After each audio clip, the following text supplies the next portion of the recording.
La entrevista del Telematutino 11, gente importante, a tratar temas importantes, nos acompaña el ingeniero Rafael Tobías Crespo.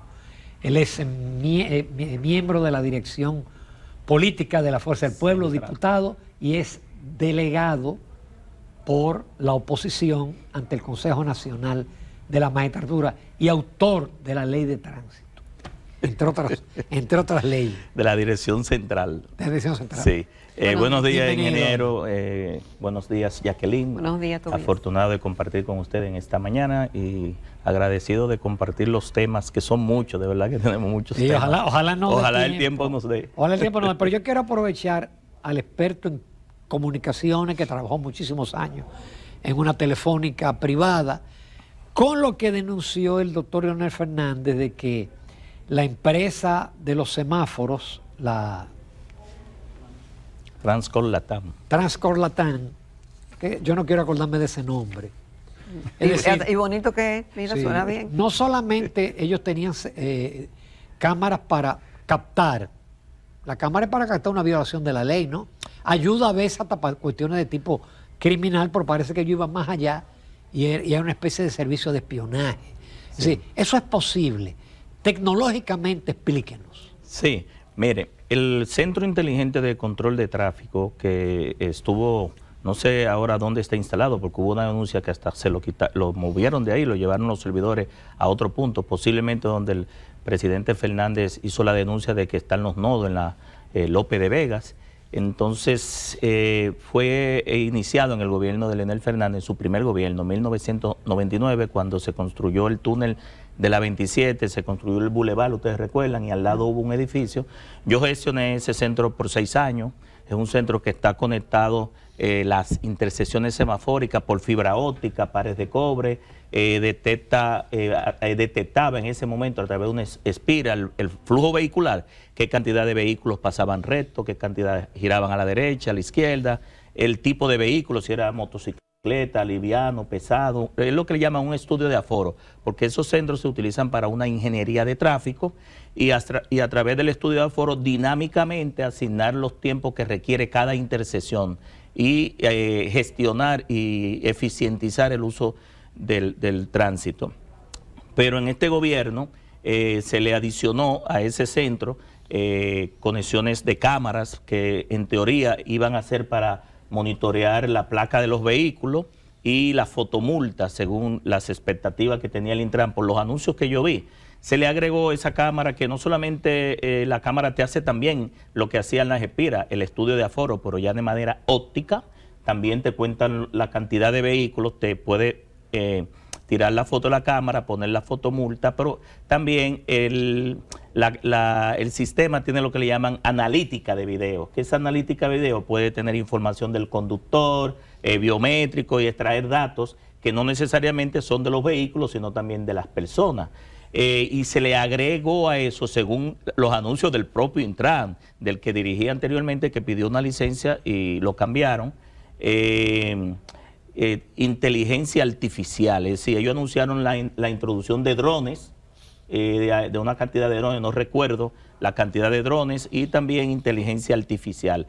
Ahora, la denuncia que yo estuve presente en la rueda de prensa en el día de ayer, acompañando al presidente Fernández, es de que se ha utilizado este sistema más que para aprovechar que no se ha mitigado ni se ha reducido en realidad la parte de los entaponamientos, sino para obtener información de los ciudadanos con temas de vigilancia y de violar la privacidad. Por ejemplo, en el caso... ¿Pero el gobierno sabe eso o es parte de eso el gobierno? Claro, mira, el presidente indicó con datos y hechos, fue de manera cronológica y puso datos de que el propio Indoter había advertido en 2 ocasiones al Intran, estamos hablando de 2 instituciones públicas, no de una institución pública con la privada, porque aquí el problema de esto no es que el Intran esté manejando la información, es que lo está manejando una empresa privada y al parecer hay conflicto entre esa empresa privada que tenía el contrato, los organismos de inteligencia que habían pedido esa data y no se la querían dar, y las autoridades del Intran, porque aquí lo que está en juego no es el color verde, rojo o amarillo de la luz, ni que la ingeniería de tráfico funcione porque no ha funcionado. De hecho, no han podido dar la onda de verde. Ustedes saben que eso permite dar ondas de verde, sino el manejo de la información, que es una información crítica. Entonces, el presidente Fernández anunció que en 2 ocasiones el Indotel le había notificado por escrito y presentó las comunicaciones donde le había advertido que en un nodo que tiene el Intran, que aparentemente no era el Intran, sino la empresa privada, porque ella era la que tenía el control de todo y el Intran no tenía ningún control, que no debe de ser la privatización, la tercerización, no debe llevar a que datos críticos de los ciudadanos estén en manos de terceros. Sí, por cuestiones de seguridad. Claro, eso es seguridad. La seguridad vial es parte de la seguridad ciudadana y eso es seguridad de Estado. Entonces, yo te pudiera comprar, Jacqueline, que tú me gestiones, el centro cambie las tarjetas, la reparación, los componentes, pero la ingeniería de tráfico y la data que se mueve ahí no puede estar en manos de terceros, como tampoco puede estar en manos, que también lo está, porque es el propietario también de la empresa que maneja la licencia de conducir. Tiene la base de datos, gestiona la base de datos y el director del Intran no tiene acceso, tiene que pedírsela a esa empresa privada. Hasta ahí no puede llegar la tercerización. Pero la parte de Indotel, ¿por qué fue? La de Indotel es porque desde ese nodo se estaba transmitiendo a una frecuencia que es la frecuencia de 4G LTE, que es la que utilizan las empresas prestadoras. Ustedes saben que el espectro radioeléctrico está dividido en bloques de frecuencia o rangos de frecuencia para las diferentes aplicaciones. Por ejemplo, para 2G, 2.5G, 3G, 4G, 5G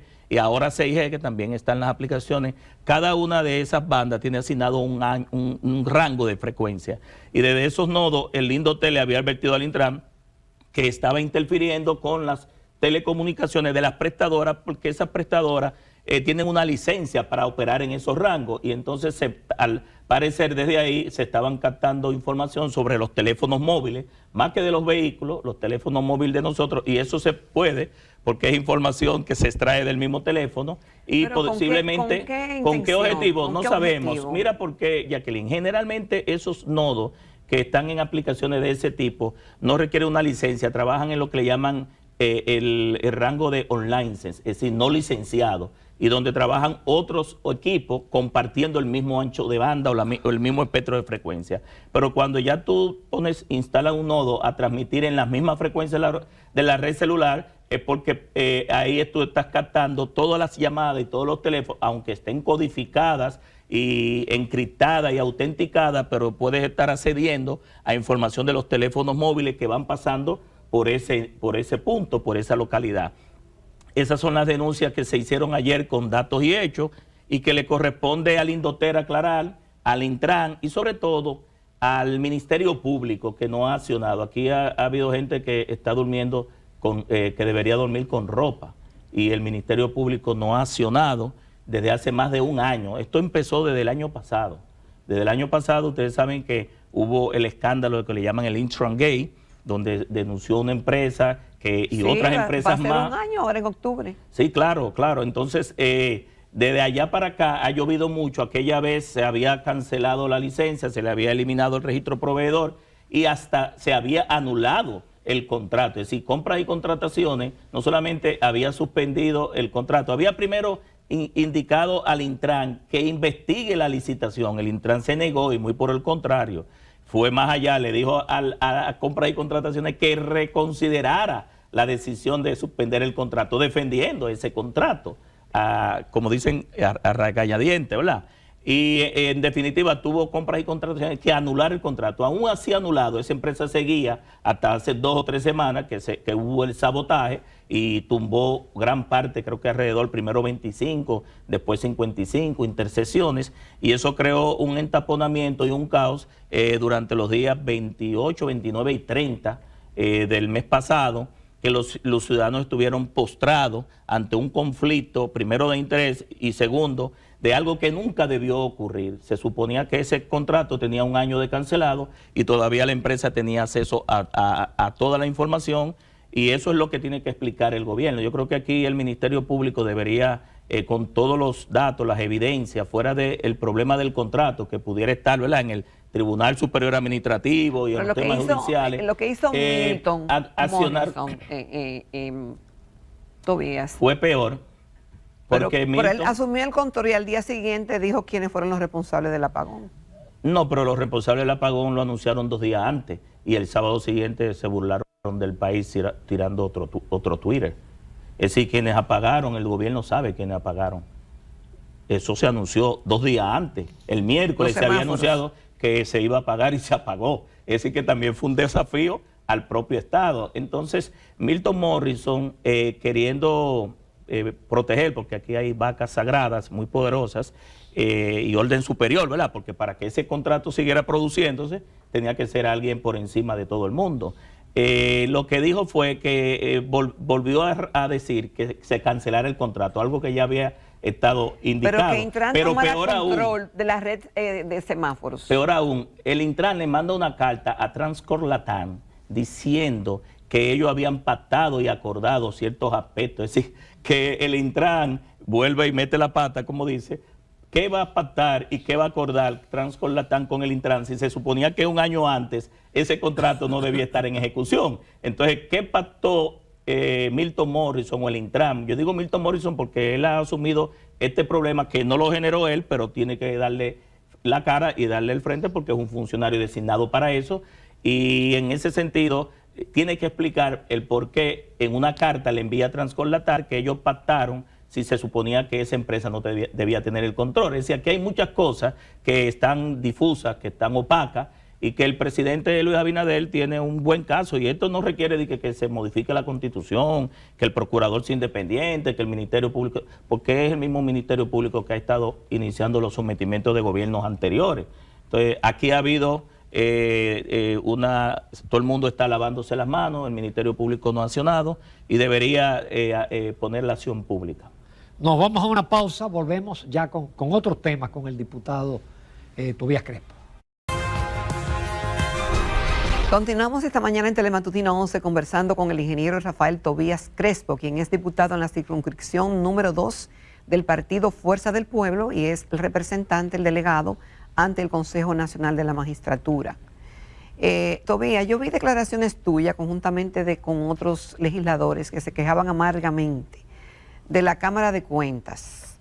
Ha sido una tradición que los funcionarios y los que son escogidos por el voto popular no presentan la declaración jurada. Hay que caerle atrás, hay que decirle que no le van a pagar el sueldo, hay que ponerle varias advertencias y como quiera no hacen caso y llegan los días, pasan los días y no hacen la declaración jurada.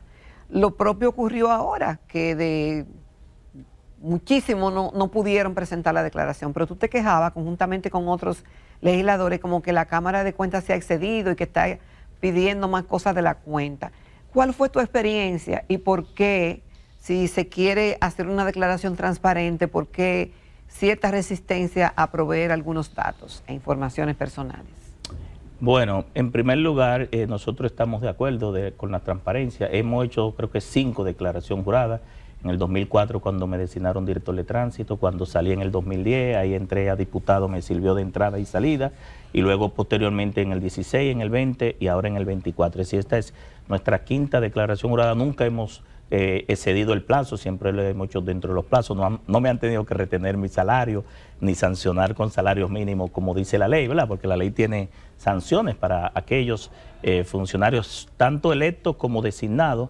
Y en ese sentido estamos de acuerdo con la transparencia, pero una cosa es una declaración jurada de bienes y otra es una, como yo le llamaba, una autoauditoría con carácter de investigación penal con presunción de culpabilidad, que es lo que en definitiva, al parecer la Cámara de Cuentas parece que cambió la plataforma y puso algunos requisitos como obligatorios que no estaban y agregó otros campos. Yo no tuve problema desde el punto de vista de entregar informaciones, porque cuando cerré, activé mi usuario, mi clave, entré, bajé la anterior y actualicé, cerré, notaricé, pero me mandaron 14 observaciones, que te voy a explicar el por qué yo creo que se cede, y no solo yo, todo el mundo.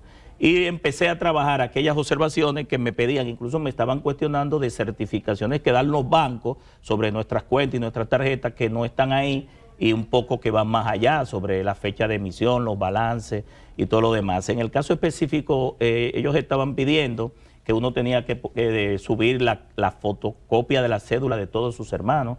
Yo, por ejemplo, tengo un hermano fallecido que es muy difícil acceder a esa cédula, no creo que pueda accederla, ahí se complica con los demás, tal vez no tenga problema, mi madre falleció, pero ahí se puede poner el acta de defunción y en ese sentido buscar todos esos documentos que antes no se pedían.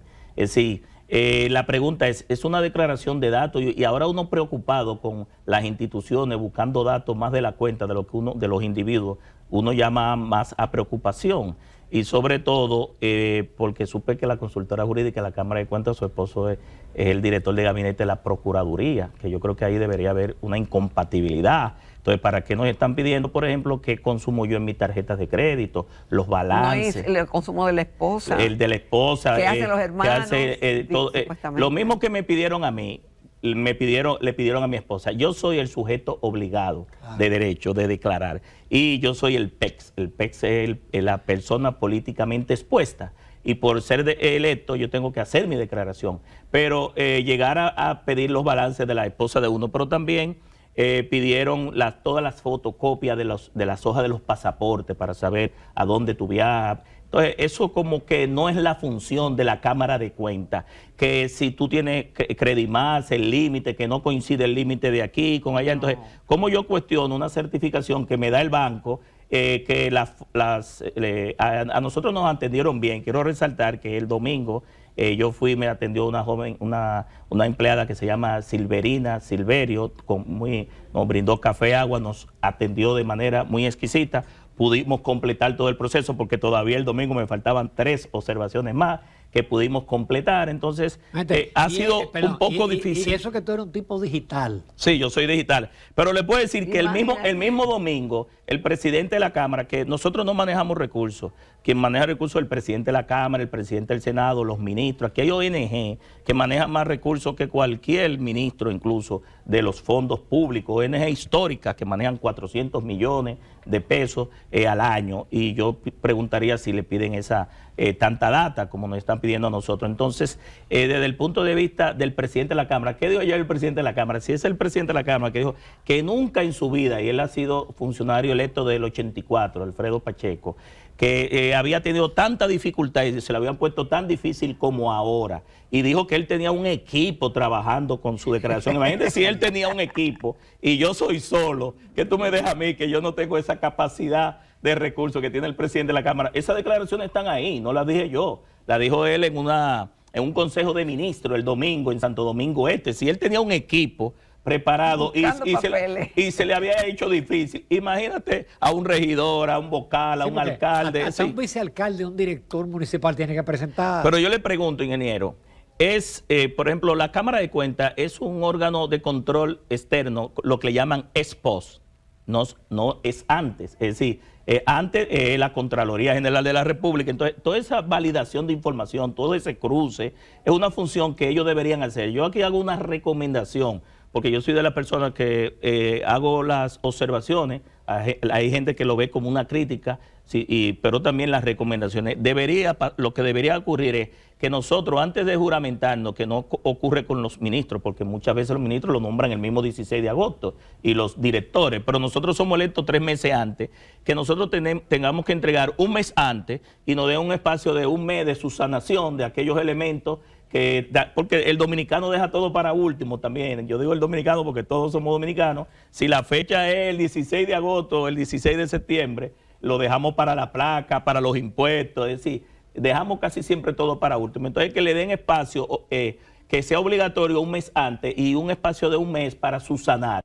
Y ya el 16 de agosto, cuando uno se juramenta, ya uno no tiene problema con su declaración jurada. Pero yo creo que en esta oportunidad, y digo, yo no es la primera vez que lo hago, no estoy opuesto, cumplí con mi error, he cumplido 5 veces, pero creo que aquí se dieron con ciertos datos que están pidiendo que no es el rol de la Cámara de Cuentas pedir todos esos datos de los ciudadanos e información que violan la privacidad.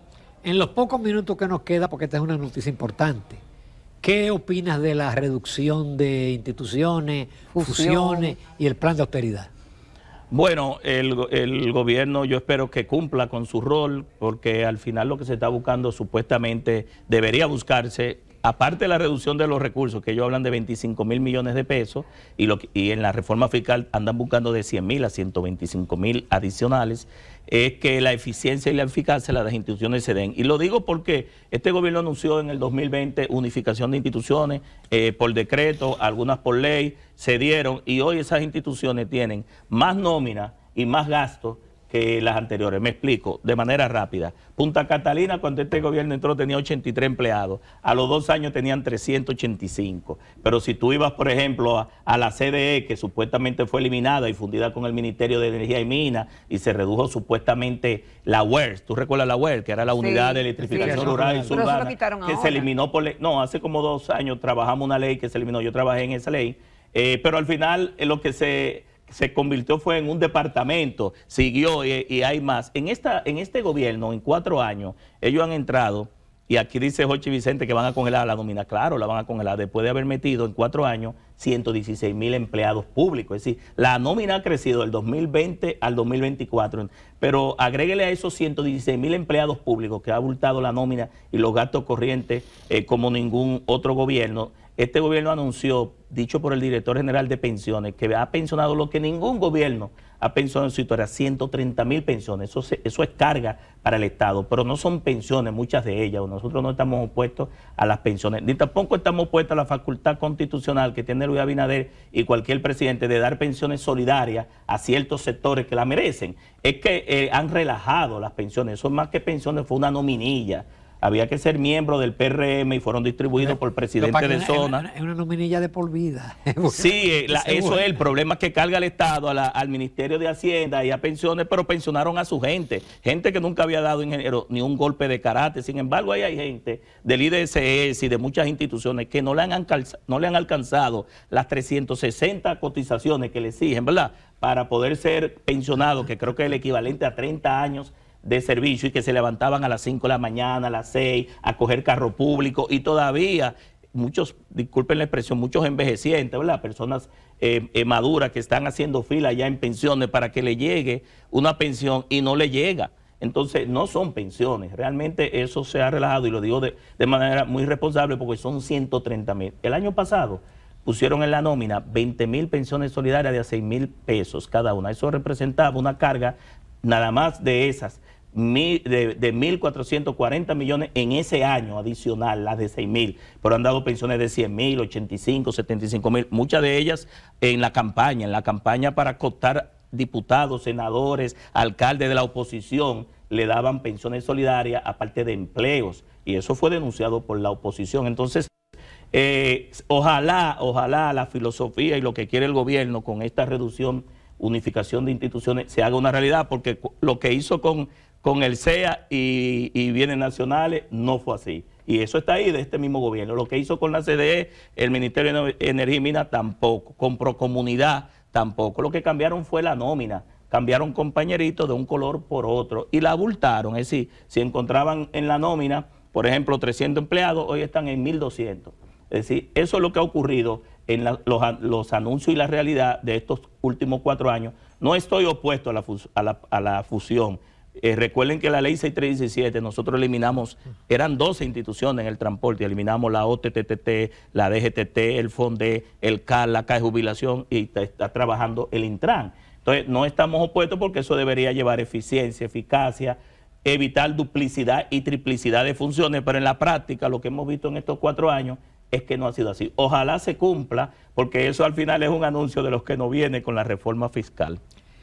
Tobías Crespo, magnífico. Qué bueno que había tantos temas para tratar contigo en el día de hoy. Muchísimas gracias. Gracias a ustedes. Gracias, Tobías.